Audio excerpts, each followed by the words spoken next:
El caso de Begoña Gómez ha marcado el fin de semana, también la semana pasada, y lo va a seguir haciendo en los próximos días y meses. Lo que ha pasado en las últimas jornadas a raíz del tema de que la mujer del presidente será juzgada por un jurado popular ha caído como un bombazo en el gobierno y en el PSOE y ha permitido al PP retomar el pulso que había perdido fruto de la exitosa campaña del Ejecutivo sobre Palestina. Las estrategias y el relato de cada partido están magnificados y muestran bastante a las claras las intenciones de cada uno, a veces con manipulaciones, medias verdades, otras veces con sobreactuaciones. Te voy a dar las claves para que veas y detectes las estrategias del gobierno y de la oposición en este tema. Vamos a verlo. Empecemos con el contexto. No estamos hablando de un caso más de presunta corrupción que acecha el entorno del presidente del gobierno, de malversación. Estamos hablando de su esposa, acusada de delitos como tráfico de influencias, corrupción, apropiación indebida, intrusismo y malversación, con una suma de penas que podrían llegar hasta los 17 años de prisión. Y una premisa fundamental que vaya por delante. Son presuntos delitos. No está condenada. No es culpable hasta que se demuestre lo contrario y lo diga, en este caso, un jurado popular. Recuerden, por ejemplo, el caso de Francisco Camps. Años en las portadas y luego fue absuelto. Así que máxima prudencia.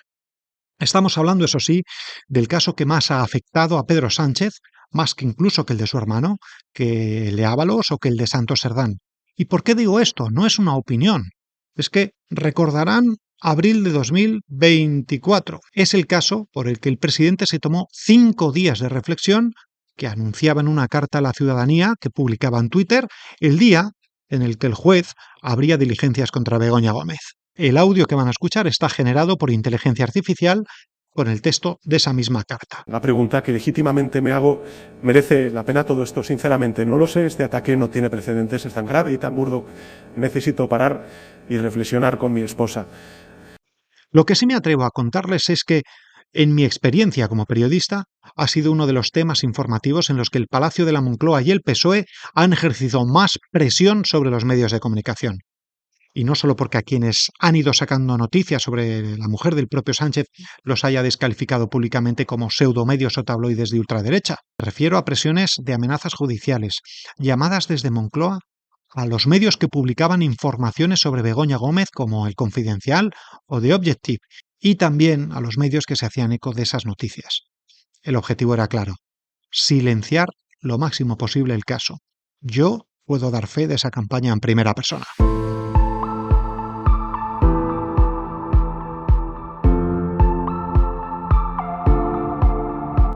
Vamos con la batalla del relato en estos momentos sobre este asunto. Empezamos por la posición del PP, que es más sencilla, y tiene 3 ejes. Primero, detrás del caso Begoña y del resto de casos que van a juzgar al entorno de Sánchez está el señor X, o sea, Sánchez. Relacionados con la condición de Pedro Sánchez como presidente del gobierno, es decir, esta trama delictiva, esta banda delictiva no se podría entender sin la figura, obviamente, de Pedro Sánchez, que es, claro, que es la X para que su hermano obtuviera la plaza en la Diputación, que es la X en el correo que filtra el fiscal general del Estado y por el que se sienta en el banquillo, y que es la X que permitió que Begoña pudiera hacer negocios desde el Palacio de la Moncloa. Todas las X conducen a una misma persona, a Pedro Sánchez. En el PP saben que el caso de Begoña es el que más daño está haciendo al presidente y por eso ponen el foco en él para el desgaste de Sánchez. Así que Feijóo también señala al presidente como el responsable de todo. Lo hacía en el Congreso tras enterarse en la misma sesión de control de la noticia de la apertura del juicio contra Begoña. Sánchez es el responsable de este lodazal. El segundo eje tiene que ver con la falta de explicaciones. En realidad, Sánchez no ha dado hasta hoy ninguna explicación sobre las informaciones, acusaciones e investigaciones sobre los negocios de su mujer. El presidente dice que Begoña es inocente y que lo que hay es una cacería política. Desde el PP han visto que Sánchez no ha aportado nada de información que esclarezca cualquier hecho o acción investigada. Así que ahí están centrando esa segunda línea de su ofensiva, en que Sánchez y Begoña no dan explicaciones porque, dicen, tienen mucho que esconder. Esto decía Miguel Tellado, número 2 del PP, tras la incomparecencia de Begoña Gómez en los juzgados el pasado sábado. La espantada de Begoña Gómez de hoy es una muestra más de los nervios del sanchismo y de su actitud obstruccionista hacia la justicia. Hemos pasado del paseillo por los juzgados al escaqueo directamente, a un matrimonio a la fuga. Menos mal que decían que no había nada. La realidad es que el sanchismo o está en la cárcel o está escondido. Y 3. Aumentar al máximo la pena de telediario sobre Begoña Gómez. En esa estrategia están las comisiones de investigación, cuya utilidad principal, como saben, no es la de esclarecer la verdad, sino la de sacar rédito político. Recuerden la comisión de investigación en la Asamblea de Madrid, donde la mujer del presidente tuvo que acudir a declarar a modo de paseillo televisivo y responder a las preguntas de los grupos políticos. Y lo que se busca es aprovechar cada información que va saliendo sobre el caso Begoña para hacer declaraciones públicas, que la noticia siga y siga y siga en los medios. Cada minuto en televisiones, radios, prensa, produce el juicio mediático, esa pena que supone vincular a alguien con la corrupción hasta que el ciudadano le juzga ya sin misericordia. Luego ya se verá si es inocente o culpable. En este sentido, la imagen de Begoña Gómez testificando ante el juez, como ya ocurrió, tiene un efecto demoledor. Por eso Sánchez no quiso acudir a los juzgados y fue el juez Peinado quien tuvo que acudir a la Moncloa. Huían de la imagen que Sidio Rajoy, testificando por la Gürtel ante el juez. Es que tiene un efecto demoledor esa imagen porque ver a un político ante un juez genera en el espectador una emoción, una culpa que entra en la cabeza sin necesidad de razonamiento. Es la pena del telediario. No se entendería, por ejemplo, la moción de censura a Rajoy sin aquella imagen ante el juez. Pero recuerden que ha habido casos en los que la sociedad ha condenado por esa pena del telediario a políticos y luego han resultado absueltos. Hablábamos de Camps, también Rita Barberá. Esta pena de telediario es curioso porque es algo que denuncia siempre el partido político que la sufre cuando es investigado, pero que potencia cuando el investigado es el adversario. Por eso, por la pena del telediario y la constante aparición de noticias sobre Begoña Gómez en los medios, Sánchez decía esto la semana pasada en la ONU, una queja sobre el eco mediático. Y espero que cuando eso suceda, y la justicia así lo dicte, pues tenga la misma repercusión mediática que tiene ahora mismo pues todo lo que está planteando en este. Vamos con el relato del gobierno y empezamos con las palabras de Sánchez. El día que se conoció la noticia de su esposa, la de que sería juzgada por un jurado popular, Sánchez canceló las entrevistas previstas en Nueva York. Estaba participando allí en la Asamblea de Naciones Unidas. Al día siguiente, sí que habló, reiterando la tesis que ha mantenido desde el principio. Nos toca defender la verdad, pues defenderemos la verdad, y la verdad es que mi hermano y mi mujer pues son inocentes. La verdad. Él, ya saben, se presenta como poseedor de la verdad. Miren, siempre, cuando algún político comience diciendo la verdad es que, o les tengo que decir la verdad, desconfíen.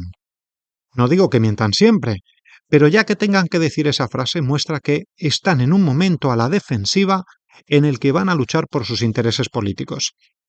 Y especialmente en Sánchez, un hombre del que hasta sus más allegados suelen destacar entre sus virtudes otras que no son la sinceridad. Desconfíen. Ojo, ya les dije antes, eso no quita que en verdad sean declarados inocentes, pero ¿y si son declarados culpables? ¿Y si declaran a Begoña culpable? ¿Qué quiere decir estas declaraciones de Sánchez? ¿Que los jueces y el jurado popular estarán actuando contra la verdad? Bueno, han oído las palabras de Sánchez. Para el presidente, Begoña es inocente y se demostrará. Esa es su idea principal, que hay una cacería contra Begoña Gómez, que es inocente, y que el objetivo de esa cacería es desvasar. Lo han oído, para Sánchez, Begoña es inocente y se va a demostrar. Es su idea principal, que hay una cacería contra Begoña Gómez, que es inocente, con el objetivo de desbancar a Sánchez de la Moncloa. Ya lo dijo en la carta a la ciudadanía en la que se tomó un periodo de reflexión. Voz generada por inteligencia artificial. Soy consciente de que denuncian a Begoña no porque haya hecho algo legal. Ellos saben que no, sino por ser mi esposa. Los ataques que sufro no son a mi persona, sino a lo que represento. Una opción política progresista. La estrategia de Moncloa tiene 5 ejes. 1. La victimización. 2. La de presentarse como un gobierno que colabora con la justicia. 3. La de desacreditar al máximo la instrucción y al propio juez. 4. Presiones sobre el Poder Judicial. Y 5. Atacar al adversario político. Empezamos por la primera. Desde el minuto 1, con esa carta a la ciudadanía, Sánchez se presentaba como objeto de una persecución a través de su mujer y su familia. Centra su estrategia en la victimización y en la personalización, una campaña contra él, porque representa el progreso, dice esa carta. Cada vez que se le ha pedido explicaciones, que no las ha dado, ha acudido a esta idea. Me quieren derribar por tierra, mar y aire y atacan a mi esposa, que es inocente, y sus compañeros la respaldan. Presidente, quédate. Pedro, quédate. Sánchez, en el mismo momento en que se supo que se abría proceso judicial contra su mujer, antes incluso de su periodo de reflexión, dijo esto. En un día como hoy, y después de las noticias que he conocido, a pesar de todo, sigo creyendo en la justicia de mi país. Y prometió la máxima colaboración con la justicia. La realidad es que luego no ha sido así, y mientras se ha presentado como garante de la legalidad al tiempo que hablaba de lawfare, es decir, politización de la justicia. Una vez él se ha situado a sí mismo como garante de la verdad y de la justicia, ha pasado a juzgar a los jueces entre buenos y malos. Polarización. Los que hacen bien el trabajo y los jueces que hacen mal su trabajo. Y ahí, por supuesto, mete a los que investigan a sus familiares. Y aun pensando que la inmensa mayoría de jueces y fiscales de nuestro país hacen bien su trabajo y cumplen con la ley, con la misma rotundidad digo que hay jueces que no.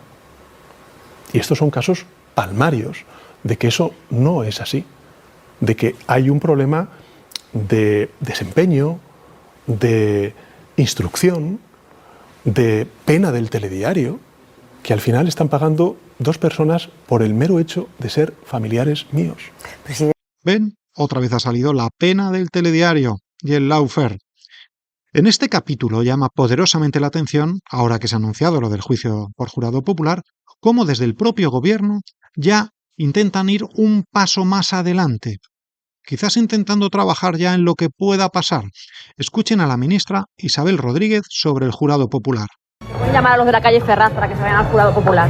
Es decir, que escogerán a los miembros del jurado de los manifestantes que hubo contra Sánchez en la calle Ferraz en las protestas cuando se aprobó la amnistía.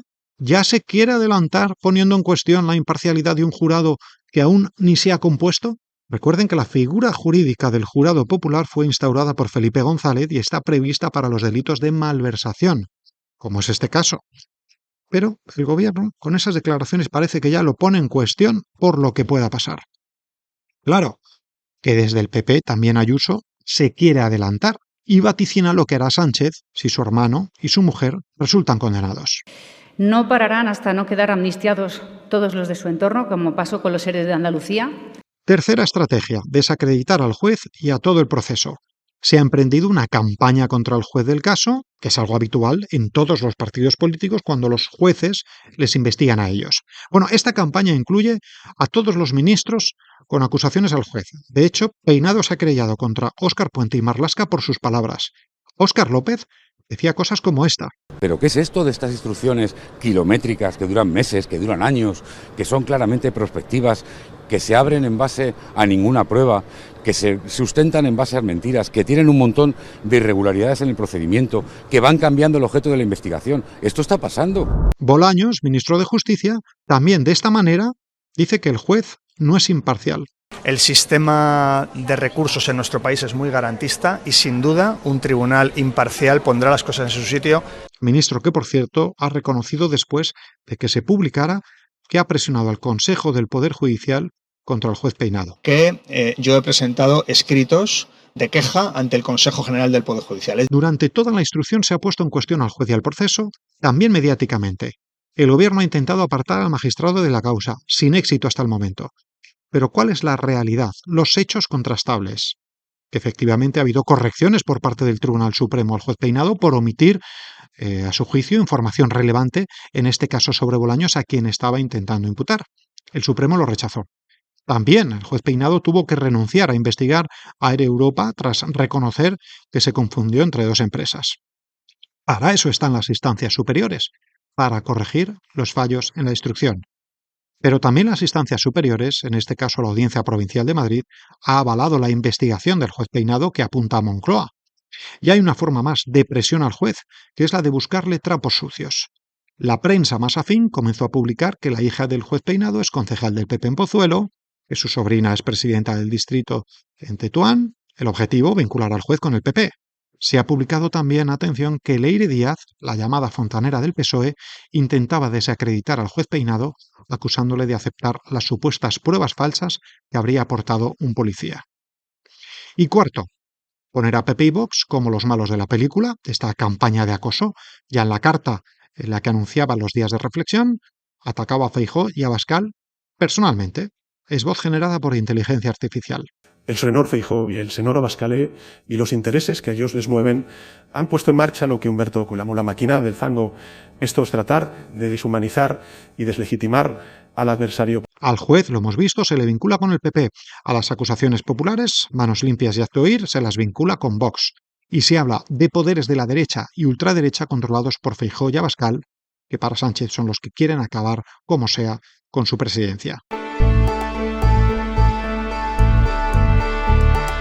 Seguro que estas claves que hemos visto hoy te van a servir de mucho porque el caso va a seguir en la palestra, se va a seguir hablando de Begoña Gómez y estas estrategias van a seguir muy activas. Mantén altas tus defensas, no te dejes manipular. Nos escuchamos pronto.